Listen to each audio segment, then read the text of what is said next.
Sanbanani, welcome to another episode on Saseka Soccer News with myself, Mbumi Nguna. First and foremost, thank you so much for all of the comments, the likes, and the subscriptions.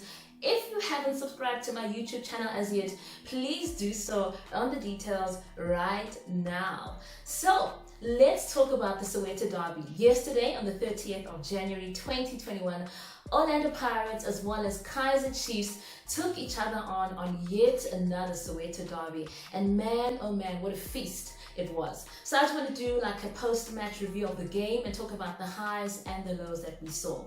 You know what? Orlando Pirates beat Kaizer Chiefs for the third time in the 2020-2021 DStv Premiership season. But let's talk about the fact that Kaizer Chiefs have won more Soweto derbies than Orlando Pirates. We also want to congratulate Happy Jele as he had 236 caps for the Soweto derby. So a good result for Kaizer Chiefs overall and a good result for Orlando Pirates as well because they bagged the most caps in the Soweto derby. Guys, let's just talk about how well Orlando Pirates are doing this season. I mean, they are showing us that they are forming a good formation together, they're gelling, and they're also working very well with their coach, Josefa. I want to talk about the Kaizer Chiefs and really just look at the highs and lows of the game.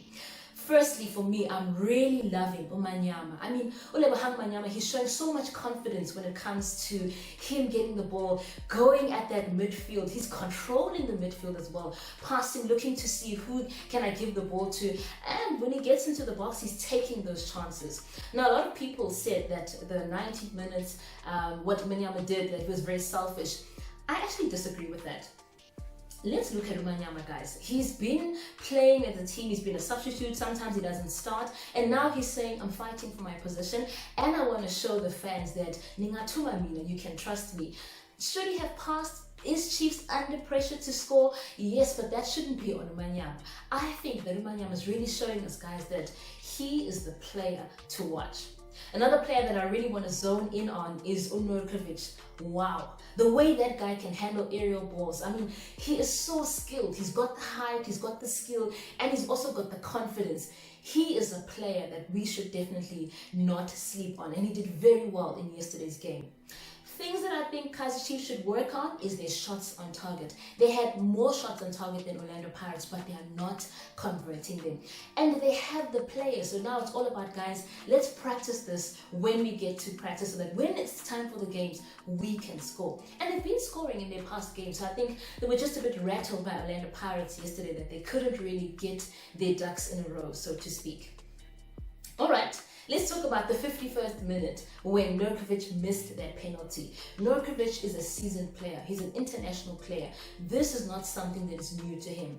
I think that he should not have struck it low because he's playing to Ofori's strength. He should have struck it high and he should have struck it a very sharp and a powerful penalty. He would have scored. Definitely, Norkovic needs to do better in terms of that penalty. But, guys, there's also Cardoso who normally takes their penalties, and why didn't he step up and say, guys, let me try and take this one as well? Now, let's zone in on Orlando Pirates. The 37th minute when Lodge scored that goal. I mean, he knew where to place it, he went for the far corner, and he did an absolutely amazing job. That's why the guys will say, Lodge pasa kamnandi, trepa kamnandi, and guys in, uskora kamnandi Lodge. Let's zone in on Orlando Pirates, 68 minutes. Guys, without fear or favor, that was a penalty. And what concerns me is that the referee, I want to get his name right, I mean, as a referee, you're supposed to control the game. You're supposed to make sure that you rule on decisions as per the PSL FIFA rules. But I don't understand how he could have missed that. It was right in front of him. Ublom practically pulled Upule down. Yet this was in front of the referee. Him and the linesman did nothing. Instead, the referee says play on. What further concerns me is that, you know, after that, he then starts to give out yellow cards to Orlando Pirates players. You should ask yourself, why are these players behaving like this? Why are they suddenly so irate? Because you've made a mistake in the 68th minute. 2 minutes later, you want to give a free kick to Kaizer Chiefs, but you're not addressing the previous thing that you've done. And I agree, maybe free kick value Kaizer Chiefs, but why you Pirates behavior? So it's because Serochiwe, that was a penalty. I mean, Upule he turns. He then turned again. We are straight again, and he pulls him down. What is the rule for a penalty? you make contact with the player, you deprive him of a goal scoring opportunity, and that is a penalty. But Pirates didn't get that. Alright, I think that Orlando Pirates should review that with PSL, and I'm happy that now PSL is starting to intervene and really hold referees accountable. I think that PSL should review that decision and hold Rugby accountable for that. Let's talk about that 79th minute. Oh my goodness. Umbaseka, Gazi Siabonga, he really worked hard on the left-hand side, drew out the defender, and then he crosses to Undlovu. Undlovu has become our super sub. Every time we bring him on, we know that, guys, there's a need. You need to go and fix something on, and he does that. He changes the formation of the game, and he made sure that he connected and he scored. We needed those 3 points.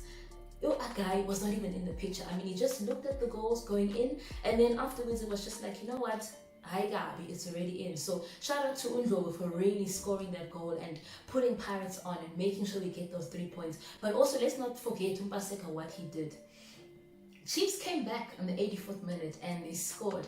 Guys, Cardoso has height, and he was able to just position that goal right into the goal post. I mean, that was a gift for him. So I didn't expect him to do any better. Really good work from Cardoso as well.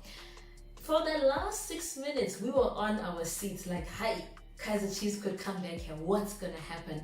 But well done to Orlando Pirates for holding on and really showing us why they deserve to win that and also beat Kaizer Chiefs for the 3rd time this season.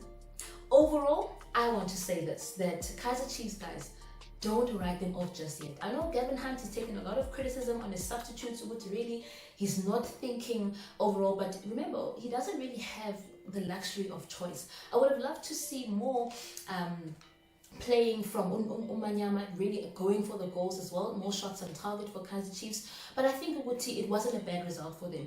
The best players and the best team won, which was Orlando Pirates.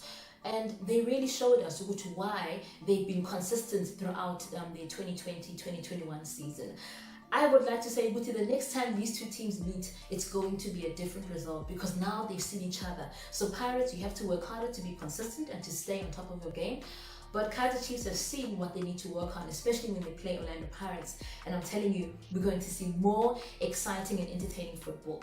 What do you think stood out for you in the 2020-21 derby that we just saw with Orlando Pirates and Kaizer Chiefs? I'd love to hear your comments, your thoughts, and your feedback. Don't forget to like, comment, and subscribe to Saseka Soccer News. Until we meet again, God bless you.